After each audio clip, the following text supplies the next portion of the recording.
மாம்பழம், வாழைப்பழம், dates weight போடுறதுக்கு, ஆப்பிள், வாட்டர்மெலன், ஆரஞ்சு வெயிட் குறைக்கிறதுக்கு, dry fruit shake, lassi, full cream milk weight போடுறதுக்கு, green tea, black coffee, lemon juice weight loss பண்றதுக்கு, paneer, roll egg, mutton weight போடுறதுக்கு, low fat paneer, egg white, chicken, breast of fish weight குறைக்கிறதுக்கு. இது ஒரு டீசென்டான video. But இதுக்கு இன்னும் கொஞ்சம் கான்டெக்ட் நான் வந்து ஆட் பண்ண போறேன் மக்களோட கிளாரிட்டிக்காக வேண்டிய. நான் வந்து கமெண்ட் செக்ஷன் நீங்க வந்து பார்க்கலாம், நிறைய வந்து ரொம்பவே கன்ஃபியூஸ்டா இருக்காங்க. எல்லாருமே வந்து என்ன நினைக்கிறாங்கன்னா, ஓ இந்த சைடு உள்ள ஃபுட் ஐட்டம்ஸ்லாம் சாப்பிட்டா நான் வந்து குண்டாயிருவேனா, இந்த சைடு உள்ள ஃபுட் ஐட்டம்ஸ்லாம் சாப்பிட்டா உடனே நான் வந்து வெயிட் கம்மியாயிருமா அப்படின்னு எல்லாரும் நினைக்காங்க. ஈவன் என்கிட்ட வந்து அதிகமா எல்லாரும் வந்து கேட்குற ஒரு ஃபுட் ஐட்டம் பார்த்தீங்கன்னா, ப்ரோ வாழைப்பழம் சாப்பிட்டா நான் வந்து குண்டாயிருவேனா அப்படின்னு தான் கேட்காங்க. So you should understand something.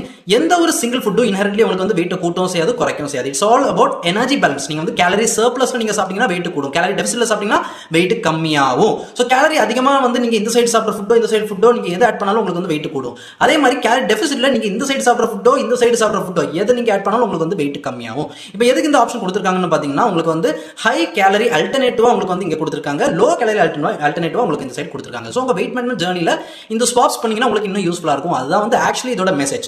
So இதுக்கு அர்த்தம் வந்து இதெல்லாம் தான் நீங்க வந்து வெயிட் லாஸ்ல சாப்பிடணும், இதெல்லாம் வந்து நீங்க வெயிட் கெயின்ல தான் சாப்பிடணும் அப்படின்னு எதுவுமே கிடையாது. தாராளமா நீங்க வந்து அதை மிக்ஸ் பண்ணி எதுனாலும் நீங்க சாப்பிடலாம், as long as you are in a calorie deficit weight lossக்கு இல்லனா weight gainக்கு, as long as you are in a calorie surplus. So எந்த ஃபுட் ஆனாலும் நீங்க உங்க டயட்ல ஆட் பண்ணலாம். all you have to take care of is the quantity. calorie density ஹையா இருக்க ஃபுட்னா நீங்க கொஞ்சம் அதோட போர்ஷன் கண்ட்ரோல் பார்த்து நீங்க வந்து சாப்பிடணும். calorie density ரொம்ப கம்மியா இருக்க கேலரினா அது நீங்க தாராளமா உங்க ஃபுட்ல வந்து ஆட் பண்ணிக்கலாம். ஸோ இவங்க வந்து நம்ம வந்து மிஸ்லீட் பண்றதுக்கு இந்த வீடியோ போட்டிருக்காங்களா? நோ, அவங்க வந்து கிளியர்லி அவங்களோட கேப்ஷன்ல அதை வந்து எக்ஸ்பிளைன் பண்ணியிருக்காங்க.